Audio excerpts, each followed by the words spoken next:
Isang Pinoy sa puso't diwa. Wow! Talagang mapapawaw ka. Saludo kong the best. Tapang Kalabaw. Hello again. Nandito naman muli ang inyong si Mr. Cusinero. And don't forget to subscribe. Ang the best Tapang Kalabaw by Chef Chad. Wow, ang sarap! Ngayon, simulan na natin ang pagmamarinate. Nilagay ko na ang chop na bawang. Masarap pag maraming bawang. 2 tablespoon na toyo. At syempre, lalagyan natin ito ng suka. Kalahating cup. Ang isa sa magpapalasa, oyster sauce. 2 tablespoon din. Isa itong magpapatamis sa ating marination. Nilagyan ko ito ng honey. Pwede ring asukal kung wala kayong honey. Hindi mawawala ang ating paminta. Siyempre masarap pag may konting anghang. At siyempre meron ding kalamansi. Pwede ring lemon juice.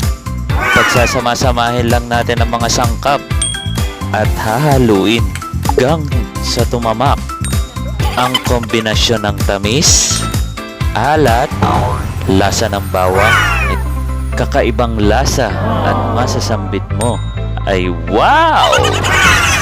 Ang sarap! Hindi na ako makapagantay. Pero bukas pa to. Hayaan muna nating matulog magdamag sa fridge.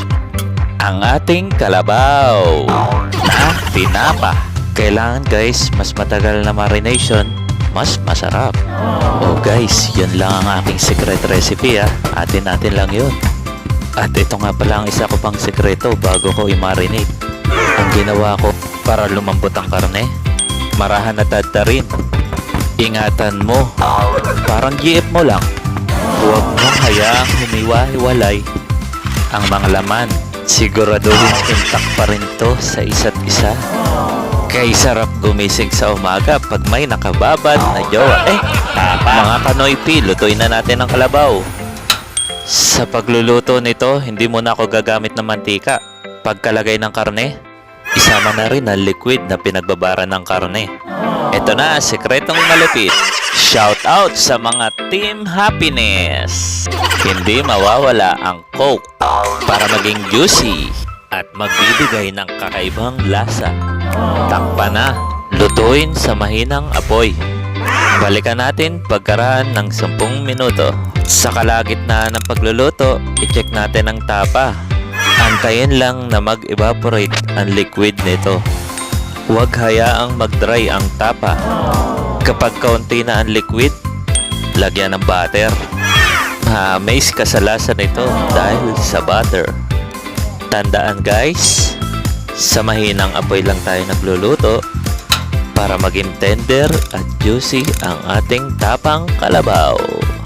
Itong butter na to ang magbibigay linamnam at magpiprito sa ating tapa.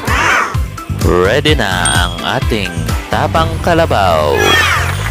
Isali na sa serving plate.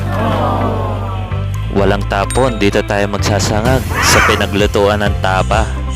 Ilagay ang kaning lamig sa kawali. Amazing! May fried rice na tayo.